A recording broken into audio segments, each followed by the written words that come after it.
সকাল সকাল বেখে গামছাকে পকেই মুই পলে গনি গাধি গাধি করি আসনি আর ইডলি আর সমর চটনি ষোলো সালো গোবো গাবো কুটি তারপরে মুই আর অঙ্কিত ফের রেডি সেডি হয়ে বাহারি পণ্য গুটি নিয়ে ভুজি বাড়ি যাবার লাগি গাঁ ছকে যাওনি আর মুই দেখিনি যে বাটে গলা বলে আমার গাঁরে লা আজ বিহাগর গুটি বলে কাঁ করবো কাম ধাম লাই কিছু বি শোনি আর আমার অটোই পলে আসলা আমি বসিকি সে গাঁকে আমি গমন করি বসনু গাড়ির উতরি করে পহলা কামটা সারি দেবো বলে কেন টিফিন দৌছন বলে আমি পলে আসনু টিফিন খাইবার লাগে আর ইনে বিড়িবরা আর ঝোল দেউতলে বলে ধরিকি কুটান দিয়ে বসনু আর এই শীতম কেনতা গান নানি কহেলা বলবো রহ রহ রহ কহুছে ই গান না হচ্ছে গুঞ্জি তরা টিফিন খাই খাওয়া দেন আর ই গাঁর বন্ধা এটিয়ে বুলি পলে আসনু পান জান্দা দিশুতলা মতে তো গাত গাত বাগি লাগুতলা আর টুকেল যদি গুড়া ছিল এনি কহনো সূর্যা চুনবি ফেল পড়ি যাবা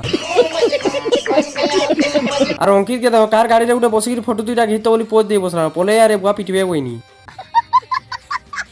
আর টাইম হয়ে গলা সব সামান বাড়বার লাই পলে আসনু আর আজি ধরি তিনি মুই পনির তরকারি আর এমানকু দেখো জেনতা হিসাবে পাতিয়া মারুলে কাঁ হেলা হেনতা পাতিয়া মারছে বলে ইতার টেস্ট আর টিয়ে বড়বা বলি মুই হেতিলে মারুছে মই আর ভুই জায়গা আসি করিবি আমি সমকু বাড়ি বুড়া দেনু আজি তো হেতে জলদি লোক সরি যাবে মুই ভাবিবি নি থাই তারপরে বলে আসনো আমি খাবার লাই অটো গাড়িতে বসবার আর আমি ঘিনি পকানো গুটে গুটে ফ্রুটি আর কেনতা ঘিচুছে দেখু সল সল পলে যাউছে ভিতর তারপরে অটো গাড়িতে বসি পলে আসনো আমি ঘরকে